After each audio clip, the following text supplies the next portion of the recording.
Today we're here to speak about how to develop intrinsic motivation in students and the role that we play, the role that college, career, and career counselors have to help build this internal drive in students, right? Now, of course, as college counselors, students are going to come to us because they want support with the college admissions process. I mean, that's natural. They want to come to us because, they need the college list, or they need help with the LOR strategy, or they want to help. They want you to discuss with them which geographies to apply to. But I think our roles can go a lot more than that, go beyond that, right? And that's what I want to discuss today, right? So how do we, our role as college counselors, how can we really create that spark in a student for them to want to do something? Not because it's going to look good on their resume, not because mom and dad have told them to do it, or not even to get into a good college, but more for the internal drive and that passion, right? Now, I think COVID has changed things tremendously. People have become a lot more apathetic, right? Students are, a lot more laid back. They're not as motivated. In fact, in a session that I went to earlier, one of the counselors just mentioned that the students' emotional quotient, or even their ability to, process information, was that of a grade 12 student had, that ability of a 9th or 10th grade student, just because they've just been on these digital devices for so long, over 2 years. And it's really hard to let that go, right? I mean, there's so many articles being published about how, social media is an addiction. And so that's what I really want to talk about today. How can we use our role as counselors to really get students to want to do something? Is it about what we say to them? Is it about how we say something to them? Or is it sometimes just taking a step back and discussing something different? Okay, so my panel, Sreeja, Ramya, Samir, and I, we've had so much fun discussing this topic. We've had run-throughs online, and it's been great. And if you leave us here, I think we can go on and talk about this topic for hours on end. But that's not what we're going to do today. I'm going to pose a question to my panelists, and then I'm going to ask you guys to get into huddles and discuss the same question and share some of what your practice is as well in your what you're doing. So that's how we're going to kind of have this next 1 hour. So my first question is to Ramya and Samir. What best practices do you use to make the counseling process less stressful, and in your... Sorry, just go for it. Please, go ahead. Okay, so what practices do you, Samir, you and Ramya, use in your schools to make this college counseling process less stressful? So one is, I think there are far more experienced counselors here as well, but one is getting to know your students, right? So because different students have different abilities and different ways of, meeting or not meeting deadlines, of doing certain things. And so in order to get to know your students better, really, to be accessible, right? Now, it sounds really simple and straightforward, but I know some of you have caseloads that are 200 students in a graduating class, so it can be difficult. But being as accessible as you can. So in my school, yes, I am in a place where I'm fortunate to have a smaller caseload, and so my doors are always open. I don't have office hours. They can walk in any time. And a lot of times the students just want to vent. They don't even want to discuss college applications. They'll just sit down and talk about K-pop or whatever it is that they're obsessed with right now. And so no topic is taboo, at least on their side. And so, that's one. Then getting to know them through getting involved in clubs and activities, right? So we had this mentorship panel that Jim had taken this morning, and he said, become a mentor in student organizations, because you can see them in their own habitat, so to speak, how they are with their peers. And then the third is, as most of us, I think counselors would agree, is about setting good deadlines, internal deadlines. So yourselves being organized. So those are 3 ways that we get to know the students better in order to make the whole process less stressful as a counselor. Samir. Thank you, Ramya. And I think, trust me, it's very stressful for us to have open door policy and never close our this thing. So I think for me, what has been most important is primarily, I think you have to build trust and have relationship with students. If you don't have relationship with students, they'll never be vulnerable. They'll never be their true self. So for me, building safe space for them, understand building relationships, and also understanding them in their context is very, very important. That's the first thing I do. When I meet them, I just tell them I just don't talk, I just listen. And that's the most difficult part. As counselors, as teachers, we are so conditioned to talking. When they walk into our, counseling rooms, have seen what are your grades in 9th standard, what are your grades in 10th standard, what do you want to be, what colleges have you listed. I ask none of these questions. I just listen and I smile. And I said, it's a safe space, share what you want to share. Sometimes we talk about the OTT series they've been watching. I have so many students who wanted to become doctors because they were in love and married with courageous like I was. I've been for so many years, right? So understand their context. So my first suggestion is build a safe space and relationship with them. And relationship is only built when you listen to them and don't talk. I know we have hundreds of kids to counsel. I know our student counselor ratio, as Anna Bhakti talked, is not ideal, but we've signed up for this, right? So just sit down, don't understand their marks, don't understand anything, just listen, understand them as a whole person. So, two advice, build safe space, listen more, talk less, that's it. Okay, thank you. Yeah. Thank you so much. Thank you so much, Samir and Rami. I think these are really important points. Listening is crucial. I mean, we're constantly talking about that, and I'm sure many of us, while we were doing our Zoom sessions with our students, and like, hey, please listen to me, turn your video on and listen. But when we're in the sessions with them, just looking at them, having that eye contact and really listening to them is, crucial. And that makes them feel that you care about them, that you're engaged and you're listening to what they have to say. So that's crucial. So should we if you can just turn around to, people on your right and your left, get into groups of 6. And I'm going to pose this question to you. You have a minute to discuss it. And then, we can share some of what you guys do in your school as well to make this counseling process less stressful. One practice you follow in your school. If you're a university representative, you can talk about what you do at your university. It's a similar pressure. Okay. Oh yeah, the clicker. I'm going to give the clicker to you. Yeah. Okay, thank you. So we can give 1.5 minutes for the first question, 30 seconds for settlement. Can you give this down?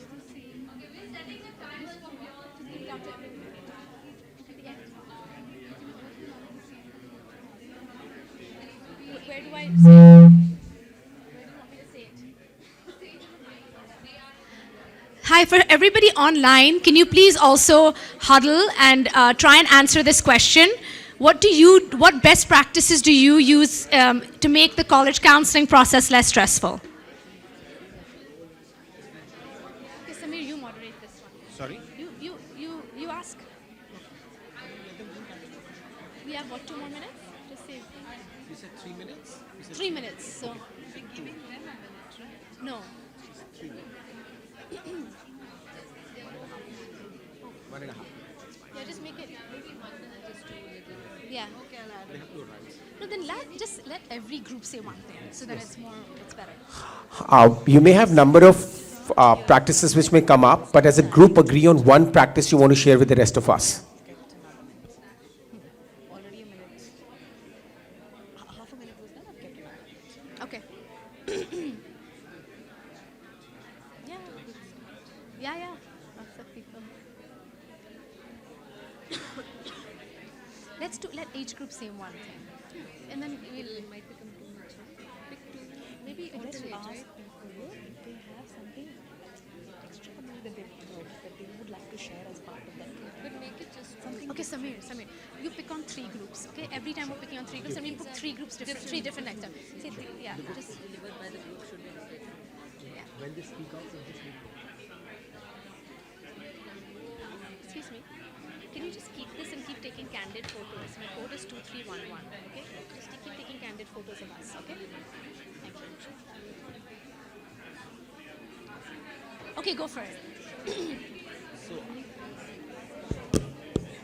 Are we done? The groups which have arrived at a conclusion can raise their hands. Okay, this group is done. Excellent. The larger group, the more time they will take. Okay, so we will hear from them one good practice which they use to make counseling less stressful. Okay, guys. Okay, so Quite enough. we all four schools, the common practices which we are using is starting the career counseling on a very nascent stage when we are talking from class 8th and in sync with the teachers what actually fascinate them. So early stage counseling will always be better for them to make a practice for the senior schools. Excellent point. I think I can skip the next question, answering the next question. So I think one conversation which has come up is to make counseling less stressful, start early, start from grade 8th. So I think we were on a consensus regarding giving them ownership, ownership to the students. So not creating stress, the external stress by giving them the ownership and responsibility for their own lives, So I think that works better when they come up and, they of course they research and make an informed choice and come up with their own ideas, He answered my second question. She answered third. The house is adjourned. Okay. Anyone else? Okay. Our group agreed to it, we are doing SWOT analysis in the class with the students in the beginning. The child should know about his strengths and weaknesses, opportunities and strength. And then we work with them, so that makes things a lot clear to them, because once the child is aware of his strengths, he will be able to know which way he needs to go, a little bit. This is excellent. We do it at Shivnada School at the end of grade 10th. Before they choose their subjects, we ask each child to sit down at home with family and do this SWOT analysis, sort of metacognition, which helps them reflect on what they're good at, who they are and what they want to be actually around. Is there any other group? Okay.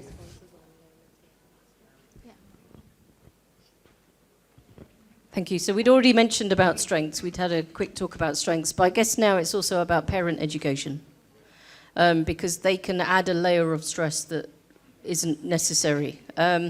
So about being able to work with parents, again, from a young age, and to help them give their children the vocabulary to talk about their strengths. Because sometimes you're not able to advocate for yourself with your strengths. So the parents are a big part of that, and just making sure that they understand this is the journey. Here are the things that we believe as a school to make the whole child. And that's what they bought into as parents. So that's the journey they come with us. So working with the parents as well from a young age.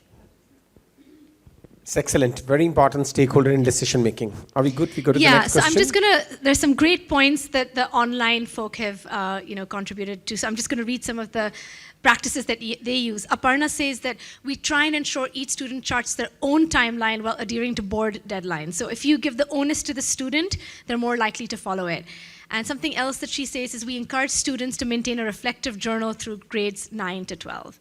And I think that's really important because, the college admissions process is not really only about numbers and personal statements and letters of recommendation, especially for those students applying to the US. It's a very reflective process. And it's really hard to be reflective just the year that you're applying, right? I mean, we don't have practice in doing that, writing reflectively, thinking reflectively about yourself. So if you have this journal that you've kept through high school, you can really, go back to that, refer back to that when it comes to your college application time. Okay, so let's move on. The next question I'm going to pose to Sreeja. Given students' academic workload, how do you motivate them to seek out their passions, right? I mean, data is important. Your grades are obviously very important in the college admissions process. But, we're always encouraging students to find that passion, to do more, to explore outside the classroom. So how do we manage this delicate balance? Yeah, so what we try and do is work on children's internal motivation, right? So in order to do that, we've seen children who have that drive try to find that balance, and they work hard at the work that is given. They find time for all the extracurriculars. Now, how do you do that? So at Sparkling Minds, what we've been trying is we've actually enabled something called Changemaker missions that children do right from grade 1.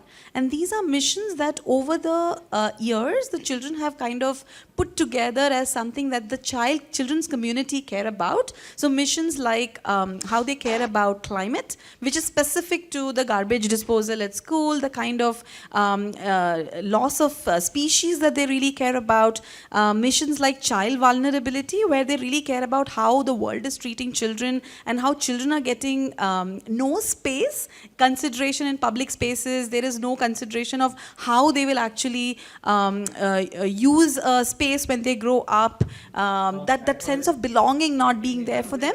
And then missions related to community stories and practices, which they are sometimes baffled because they are growing up in a culture where they're watching foreign media, but they're growing up in cultural influence connected to Indian culture, and they're completely confused. Why do we do what we do? They have no answers, and they want to grow up and be somebody else, but they're living physically here. So there's a lot of confusion. How do you really resolve it?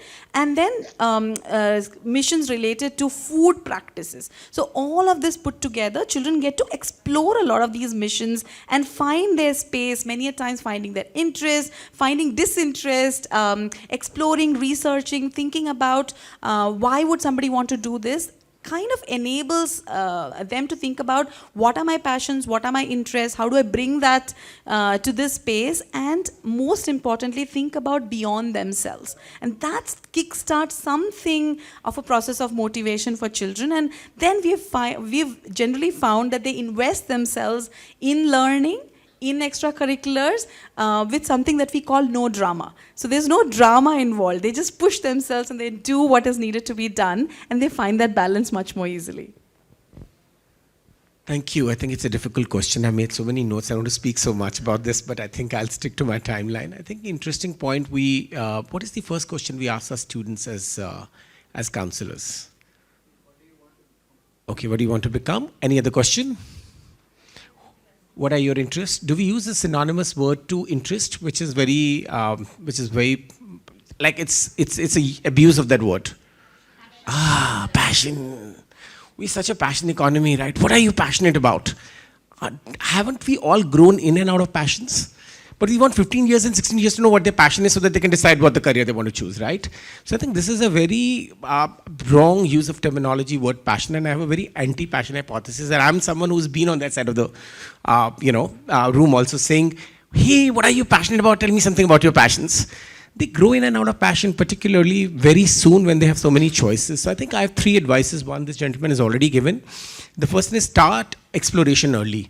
From grade 8 onwards, start having career conversations. Not the college conversations, but career conversations. You can very smartly invite a liberal arts college and talk about liberal education. The college will be talked about. But the focus here is not recruitment. The focus is not college or university. The focus is career. So I think start exploration early from grade 8 onwards. I know some schools have gone alignment with NEP from grade 6 onwards also. That's also not a bad idea. See what works out in your context. But don't make it a FITG model. I'm sorry I'm using a name, but don't make it a FITG model that you have to start early in terms of training. It's just exploratory. Second is dwell deeper. There's another very, very wrongly abused word in counselor's dictionary. Can you identify which word is that?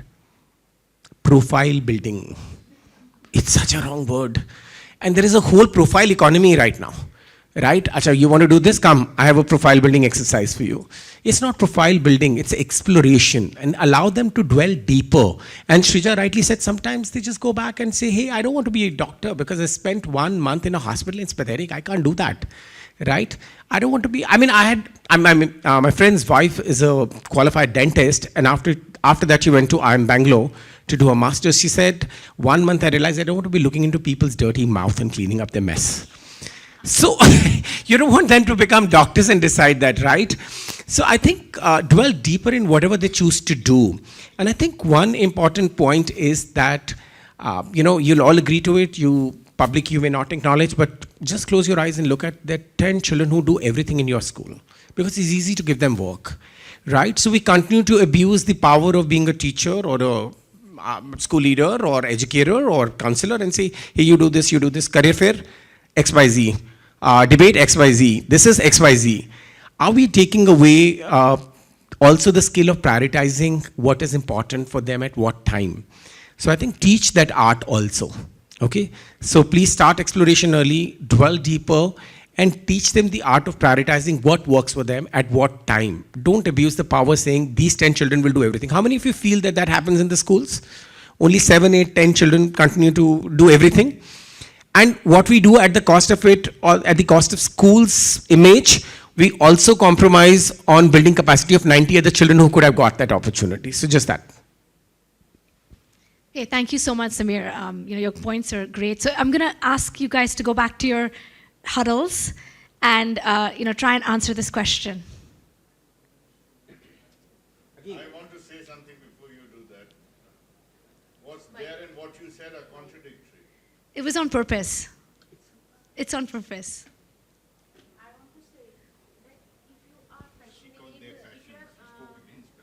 Going for your hobbies, it will prepare you more for your academic work. One of the ways Yeah. for academic work.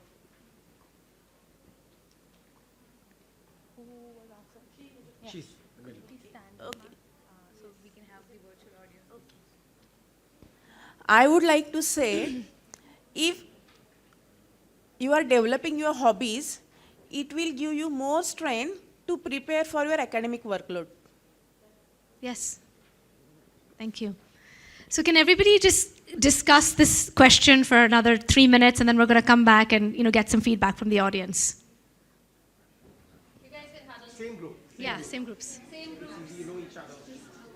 It'll keep you awake as well. Post lunch. We all need Sreeja, give them 3-4 minutes because we're going too fast. Sure. 3 minutes. I think we should give them a little longer because. Okay. 5 minutes then. Okay, for 5 minutes is long. 3 minutes. 3 minutes. 3 minutes is Yeah. fine. It's fine. Oh, what is that? He's making notes. So what suggestion has come from which group?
I've seen there was this girl in a class.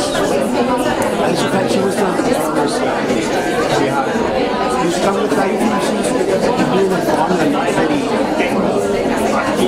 not able to mix with the class.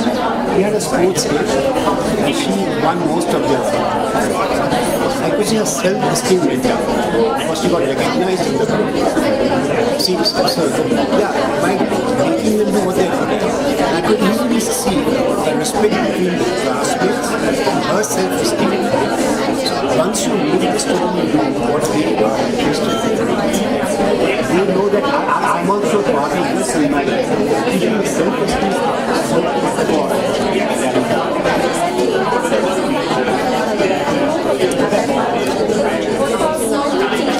Therefore, I want to go back to your first question.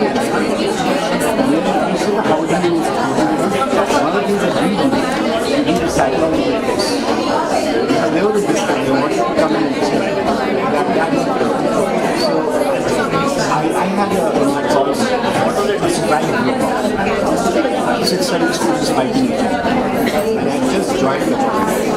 How do I control that? Objectively. So I asked for those fights. But the admission time, we do the immediate. And the people that I saw the cats, they were laughing. Students were going to sit down. Somebody has fallen back, not acceptable. So we found a mirror.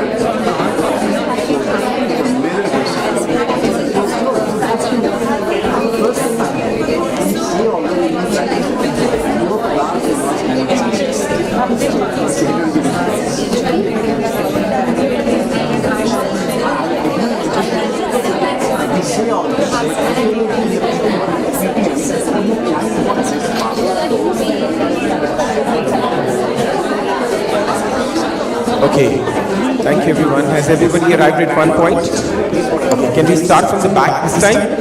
Last group. Ruva, Amrita. So we start with your group this time.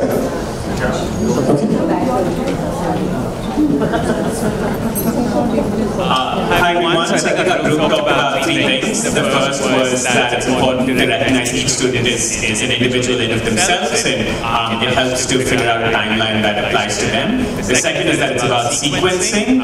So most kids aren't doing everything at the same time. It's okay to focus on exams when they have exams and then do other things otherwise. And finally, by the end of it, we were just chatting about sort of being realistic about the workload as well. Sometimes parents and students get in their heads about the sort of pressure that they're under. It's okay if they're getting an A- on one class and A on another class. It's not the end of the world, and being realistic and sort of rational about that is useful too. Thank you so much. So this is a three-step approach. How about this is the same group, all of you? Yes, hi, Nikita. Nikita's mail in Dubai Manager is Fantastic, very phenomenal. I must acknowledge the public. I received it as a parent. We actually just entered. So, if you ask me a question, I can answer it. So the question is, if we have to replace the word with passion, what would that be? And given students academic workload, how do you motivate them to seek out their passion / whatever word you want to replace it with? We talked about passion economy, saying how it is sort of creating more stress and workload. Yes, okay, we come back to you. Next group. Okay, this group is ready?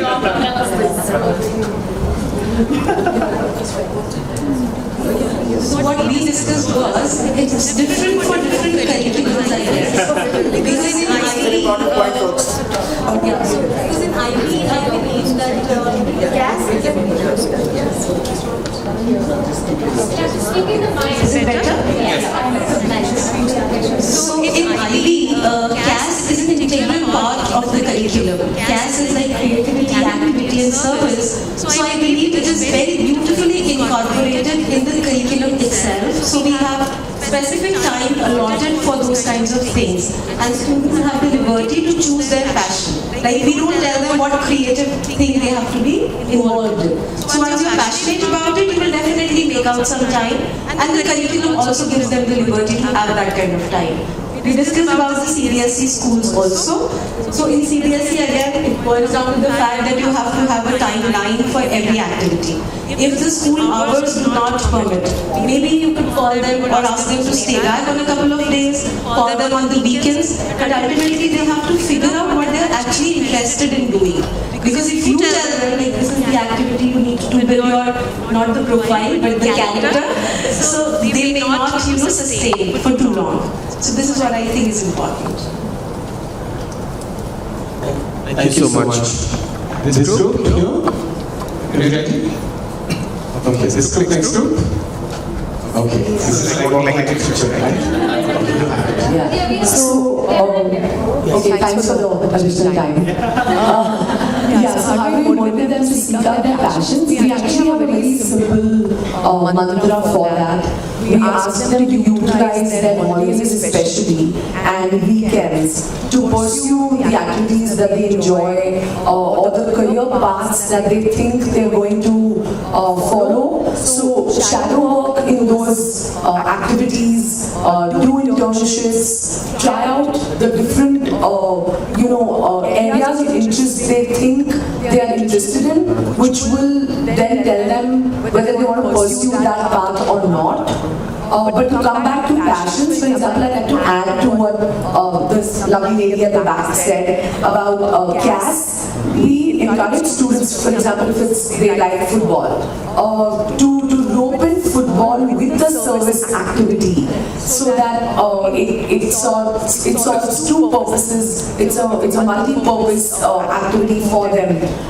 We had students who, through the pandemic, have had activities for ball boys, in the field of tennis, because they were out of jobs, because the students were not going to play tennis. So they actually had a competition for ball boys, and then gave out prizes and things like that. So they had like a football match and did a service for the community.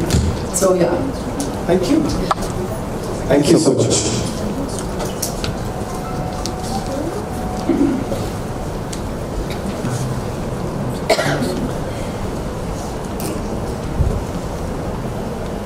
So, hello everyone. So, in our group we discussed two different ideas. They may seem different, but I think with the same end result. So, one that we came up with, ma'am said, before you start a class, you just take any topic, maybe any hobby or a sport, and just talk about it with the students. Take their inputs, so that maybe if I'm a student, I may feel like, okay, I'm interested in this sport or I'm interested in this particular hobby, and if I'm already into it, I'll be motivated to go further in it. Secondly, also in our school for class 8, we conduct this particular activity. We divide the students in groups and give them topics and ask them to come up with their ideas, how they'll interpret or how they'll enjoy, and they can present it in any of the forms, Canva, a simple PPT, poster, whatever they might come up with. So I think that helps them to persist with the passion that they are following. And provided the first topic which ma'am said, as ma'am suggested, that each and every subject teachers can, as ma'am mentioned that before we start the class, so that is not only for the specific teachers, but it can be for all the subject teachers, so that it motivates the kids. So what I hear is the student agency in deciding how they want to learn and how they want to present their learning in what format. And the second thing we talked about is bringing in real world into the classrooms, irrespective of subject you teach. You can bring a football match to the classroom.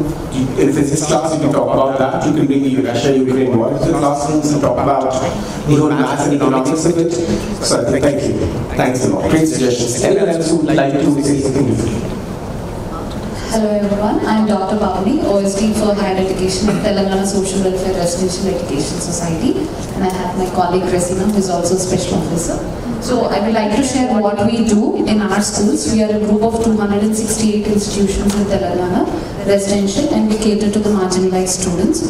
So first, how do you balance with the academic workload and trying to motivate them to seek out their passions? First thing we have to do is plan well, plan ahead. So we have an academic year planner planned well in advance before the beginning of the year, where we have a dedicated time slot every day, not just weekly or monthly. Every day we have 9 to 3:30 is the regular academic time, and 3:30 to 4:30, 1 hour is the club activity, where we have more than 40 plus clubs, which are completely led and managed by the students with minimal to no interference from the teachers or the mentors. So that helps them. So these clubs include cultural and non-cultural, ranging from art, craft, music, dance, it could be anything. So that is one way where we motivate them to seek out their passions. And another interesting program that we have is called the Life Lessons, where we invite people from different streams, and this we do it on a monthly basis. And we do not restrict ourselves to only the successful professions like doctors, engineers, entrepreneurs, not just that. We have instances where we sometimes invite an auto rickshaw driver and invite them to give a lecture to the students. What is their life about? Why did they end up doing that, or what are the challenges that they face in the job that they do? So the students have more exposure on the real world, not just the bright side of it, but the other side of it as well. So these two I would like to share with the audience. It's a very delicate balance when you bring in someone who's from a disadvantaged or marginalized or underserved community, if I may say so, and yet tell relevance that you became this not because you did not do this. You can be a star within what you're doing as well. How do you pursue that? Of course, none of us, we won't imagine our kids to be doing that, but bringing that story, there has to be another story to that. So one of the reasons we do this is because our students, the children, are children of daily wage laborers. And sometimes when you ask these children, what is it that you're interested in? So one of the students once told us that she wants to become an ayah because she thinks that she can't think beyond that. That's what she sees around. So this is very important. So from the known to the unknown types. Sure. So that's how. Thank you. Thank you. Yes, anyone else? I love that story, thank you. I want to bring that into ours. The one thing that I want to address with this, we've heard some great things in the room, but when we look at the word academic workload, our students, I don't want to be so out there, but our students are in our school to work. I think when you separate the word work from load, and then you start looking at the word academic slightly differently, things only become heavy when you force students down particular paths, whether that's from a school systems point of view or a parental perspective. Predominantly, we're still in an environment where the medicine, law and engineering is oversubscribed and the other fields are definitely underrepresented. So for me, I could already say we are a pretty elite school in Kerala, but even we don't have Cambridge PE at an IGCSE. We have managed to get art in. We've got a small demand, but we're constantly challenging why can't our students work in the areas that best serve their interests. So we've started with art. We would love to see our first cohort of Cambridge IGCSE PE students come through. We would love a Cambridge IGCSE drama to come through because those courses exist. And I would rather, as opposed to take it away from the Trinity route as some form of vocational thing and bring it into the heart of academics, because academics, in the big Ken Robinson sense, is the breadth and balance. And honestly, I love this place. I've been here for years. I'm not seeing it yet, but I think we've all got that duty to really just bring those things that we see as non-academic into the heart of our academics, because that's what's going to drive India forward. Really it is, and our children. Yeah.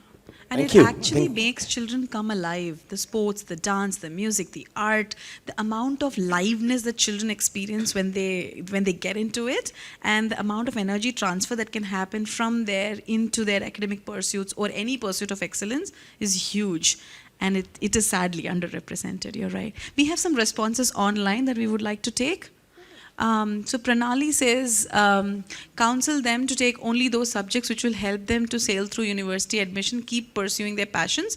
We have students who are national level cricketers and have opted for 4 subjects after discussing with universities, which are enough for their further admissions.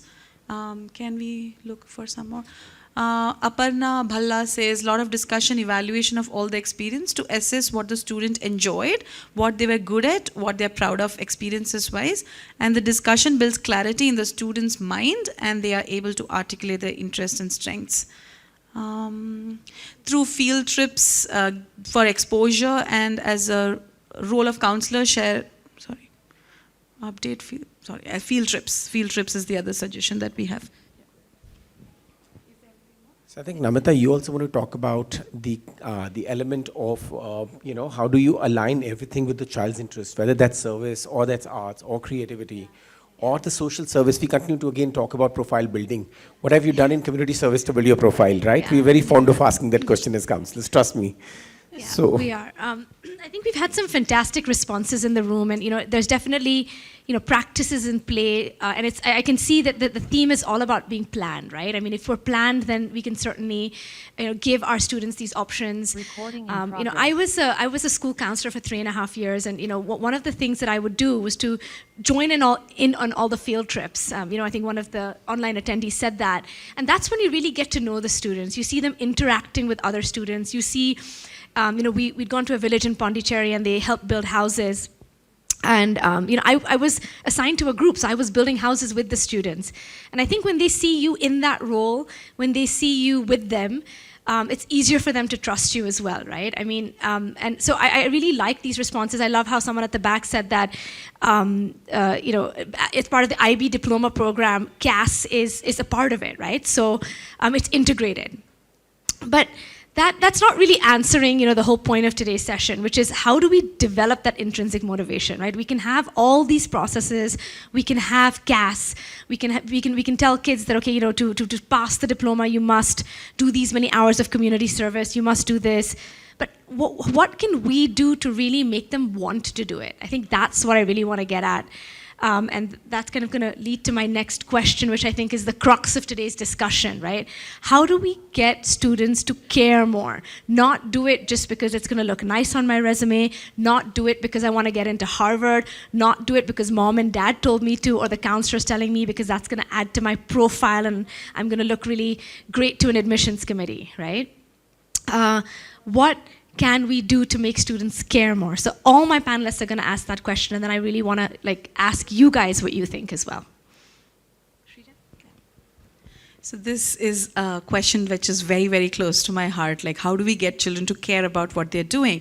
So there are 3 parts to it. I'll start with a quick story. So I have an international level skating champion in our school, and I think everybody here is familiar with having a international or national level sports champion in their school. Yes, we've had experiences. Yeah. So I made the mistake of asking this child, "Why do you do what you do?" Okay, and she said, "What are you asking me? Since the day I remember I was 4 years old, all I've been doing is skating, right?" She wakes up at 4 in the morning, she goes skates, then she goes after school, she skates, right? And she's gotten really good at it. It took her a decade to start winning medals, and in her category, she was the youngest. And I mean, I was unrelenting. I kept at it. Why do you do what you do? It's very important to understand this question, right? She shrugged me away. I wouldn't let go.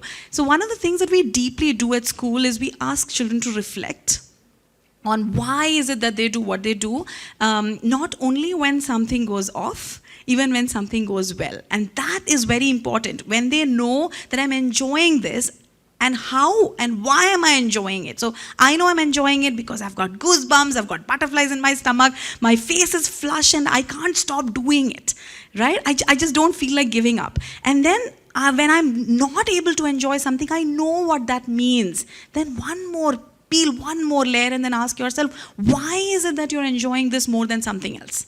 Right? And at this point, I want to bring your attention to the previous question that we were addressing, the academic pursuit versus the passions, right? The arts, the drama, the sports is a complete whole body thing, okay? It brings out the whole of the child. Whereas if you take any subject that children traditionally learn in school as academics, math, science, anything, it's very siloed out, very narrow, very disconnected from their whole bodies, disembodied experiences, very difficult for children to care about. So the only true way to do it is to reflect, is to have them empathize with their own experiences as to, what needs of mine am I satisfying and how do I bring my full self to whatever I do, and really help them integrate and be whole in whatever they do. And that's what we've been working on. And I would like Ramya to address the next one.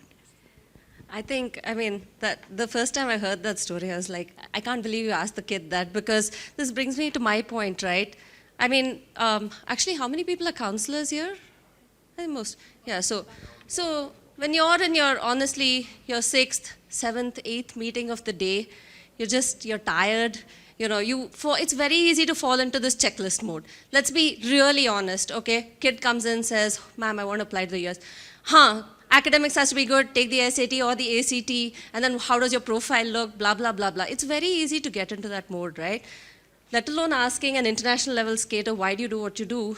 We have to say, why are we asking students to care, right? It's not enough to say, hey, why don't you start caring about this thing and then go do this amazing, start an NGO or like go volunteer at a shelter or whatever it is, right? But why are we asking them to do it? Really, the core truth, if we are brutally honest with each other, is because it matters to US universities. I mean, that's the sad thing, right? Because how many of us really step back and say, okay, are we doing this just so they can build their profile and get into, XYZ university, right? Or, like, what is our motivation here, right? So let's, we should, after this session, as you go through the next week or, the next few months, just reflect on why you're asking them to do what you're asking them to do, right? Why should they care? Because if you're not clear about it, there's no way you're convincing them to care about it beyond the college application, right? And this is something, those of you who attended our SDG session this morning, we have messed up this planet, right?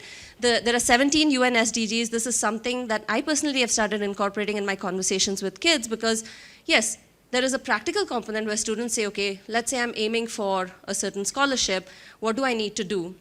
But often, it's not just a checklist, right? And you need to say, okay, you will be more impactful if you truly care about something. So that's a practical thing, and yes, we all do it to some extent.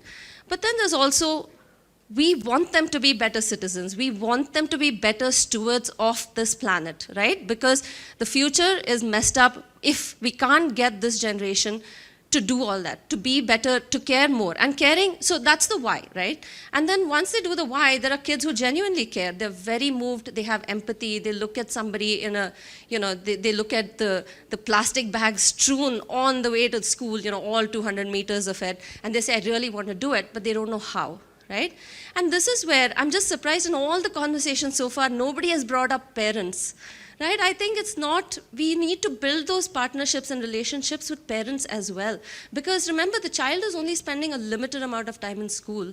They're spending a lot more time at home. And that your upbringing matters, right? I grew up in a very service-minded house. My husband grew up in a completely different environment. And sometimes the conversations we have on the same things in terms of parenting are very different.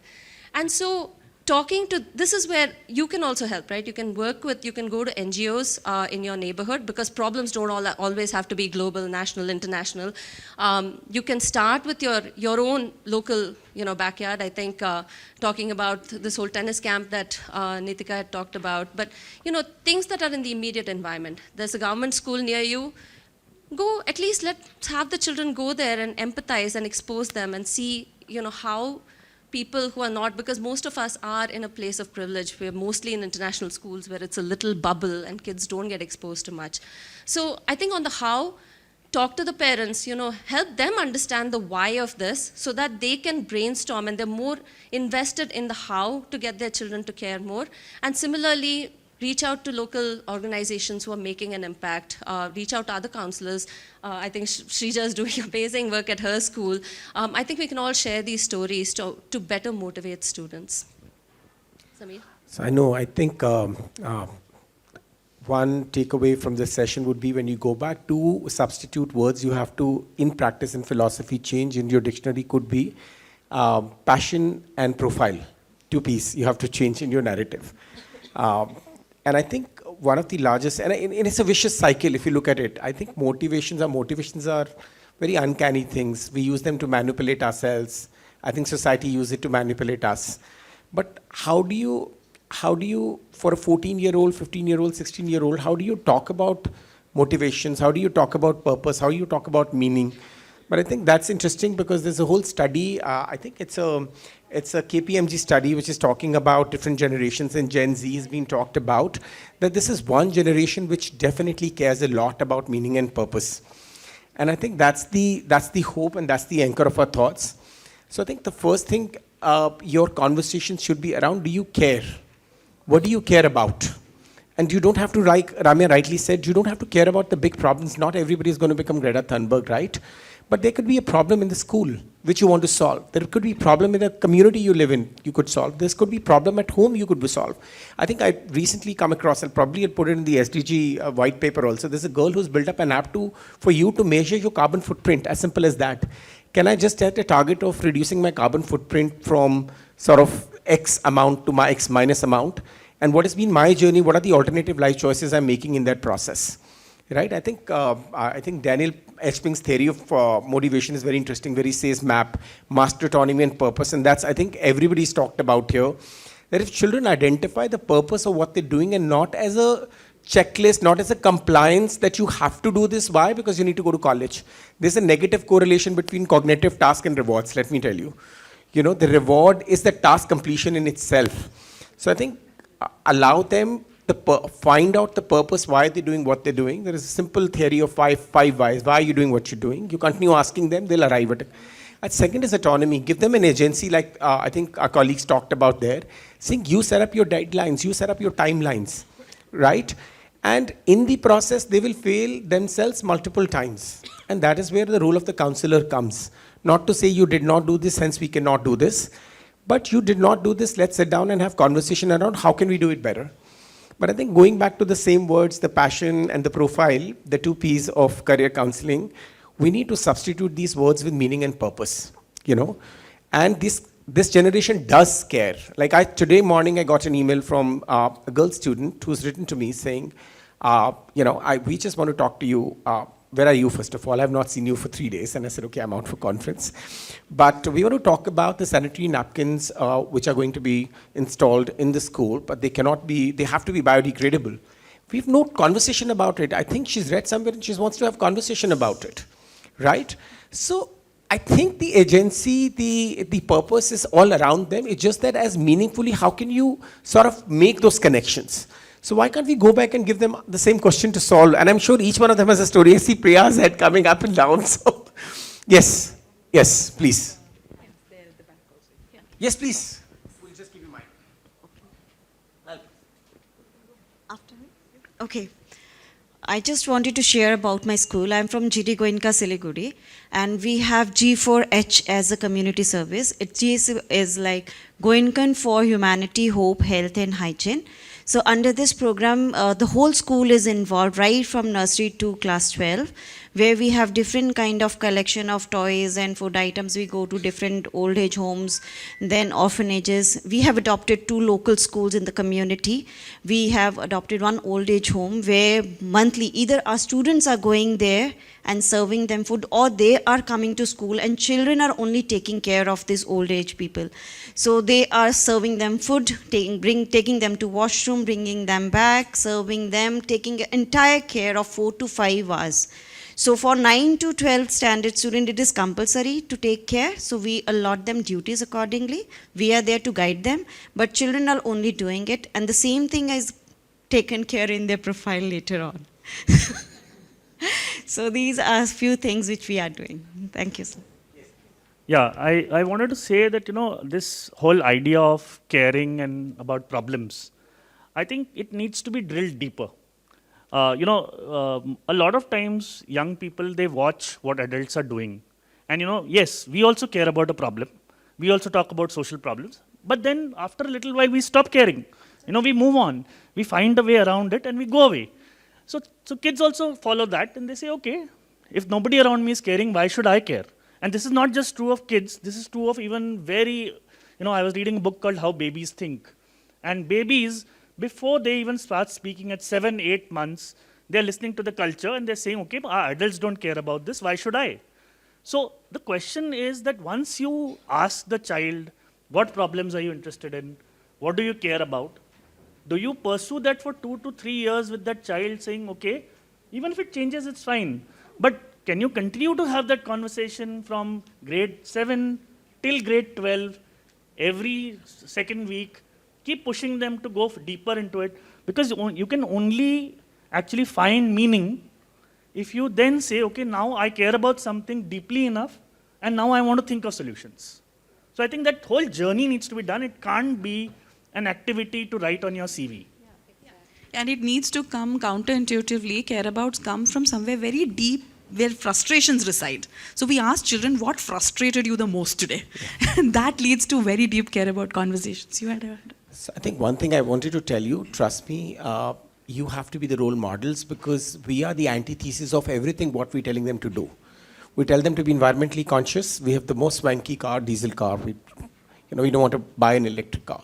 We tell them to save water, and this thing, we drink half a glass of water and we throw in front of them. We talk about SDGs. There are a lot of plastic bottles. I'm carrying my Kriya bottle right now. I still used 4 bottles.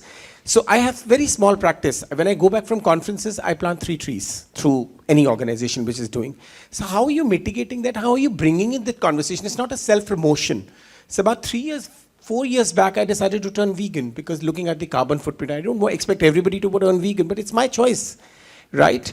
I and my partner have made substantial changes. Bangalore was a very nice city actually to live in because it had promoted this thing. We've gone old grandfather's day. We've not bought a plastic bag home, any grocery in plastic bag home. We always go to the market, our old sacks, and we buy it in. So what are the changes as adults they see you making in your lifestyle so that they can follow because they feel then you care. You're telling them something else, but we're doing something else. The moment, I'm also a victim of that part, that when we have conferences, we drink water bottle in plastics. How many of us carry our bottles? I've lost 7 bottles, by the way, by now. Yeah, so I really agree with the sir. The sir has just now said, and even now also. First of all, what I believe is that we need to connect, very basically. Counselors, yes, they play a very great role, but the major role is being played by the academic teachers. Throughout the day, they are there. Counselor might get 1 period or weekly 2 periods, but other people who are the main players, they are the one who are going to deal. So students, we need to connect with them. I just give an example. I teach mathematics. One day, I started teaching that class 3 months back. Just in April, we started this session only. So just 15 to 20 days back, when I just finished up with my class, and one girl came outside. And I was just surprised that girl shared such a thing with me, that she even didn't find any female teacher to be very faithful or something like that. She felt that this is the right person. I'll talk to him and he will find a solution for this. So that time I was surprised that yes, I am connected with them. So first thing which create a major block between subjects is the teacher, because he has to plan in a way that now this is a digital era. We have to plan our lectures accordingly. We have to connect. Suppose I am teaching trigonometry, I have to make them like a civil engineers for a time so that they can feel. So that connection is required in the classroom. And later on, yes, the things which is being done by planning with the proper career and counseling. So what I believe is a connection is required with the teacher so that everything gets sorted out. That load will not come. There's an interesting book for counselors today. It's so good they can't ignore it. But can do it. Yeah. Pick up that book and read it. Yeah. So thanks a lot. Thanks. Yeah. We have 2 people with mics and then you can. Should I? Okay. Sorry, I'm speaking twice now. I'll be very mindful not to speak after this. For me, when we talk about care, India is very big, and I think we have very different needs coming out of different parts of the country. So I'm in Kochi, Kerala. Literacy rates are very high for the nation. We're up about 97-98%. The government schools are typically very good. Our big problem at the minute, and I think that we're not doing everything we can do, but what we're trying to pursue is a development on what we call our Sparkles team. It was only in 2016, I don't know if it was a university or if it was government, there was a report that came out in 2016 that literally the quote said, the development of SEN is a recent phenomena in which education will see students with additional needs being taught under the same roof as normal children. And literally I about fell off my seat. Now, when I deep dived into that area, at least locally, I'm going to speak locally of Kochi / statewide for Kerala, there was an absolute shocking statistics around students with additional needs in classrooms or in schools. So we made the commitment to rise, to essentially have a dedicated arm of about 20 to 30 teachers dedicated to special educational needs.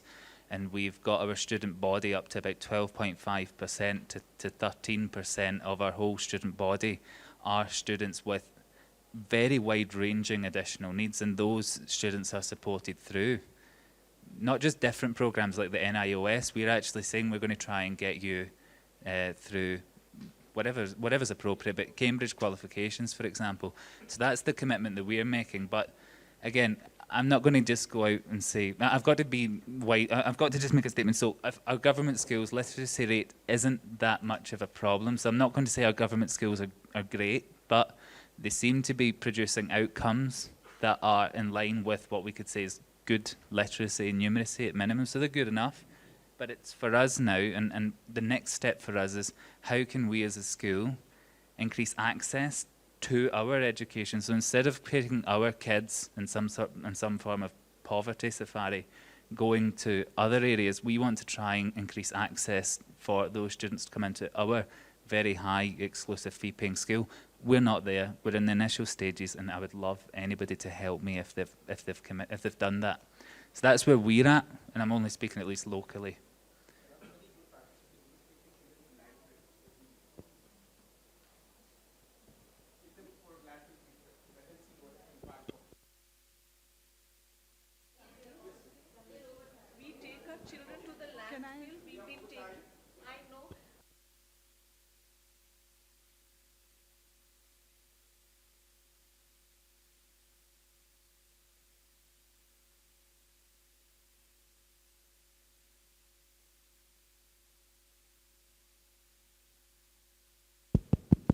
We do take our children to a landfill site. I'm glad you mentioned that.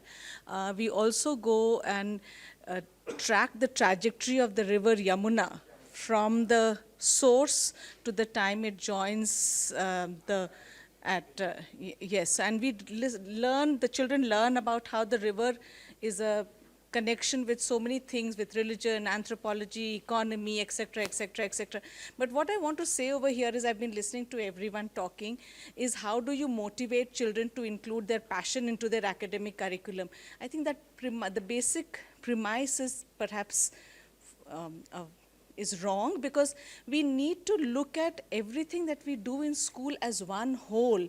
The minute we compartmentalize things into academics and extracurriculars, the children will always look at it as an extracurricular.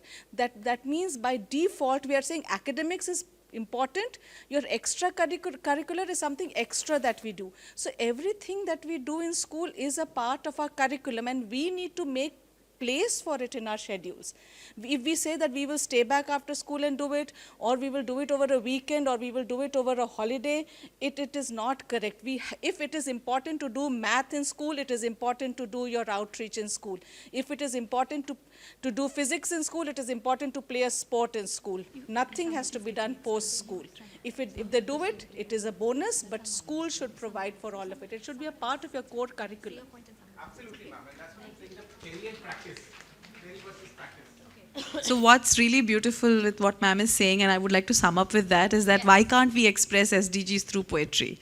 Why can't we express SDGs through stories, right? Why can't we have math and SDGs match up for children, and they live whole lives? And that's what's probably the biggest motivation that they can have. Thank you so much for this session, and we will see you around.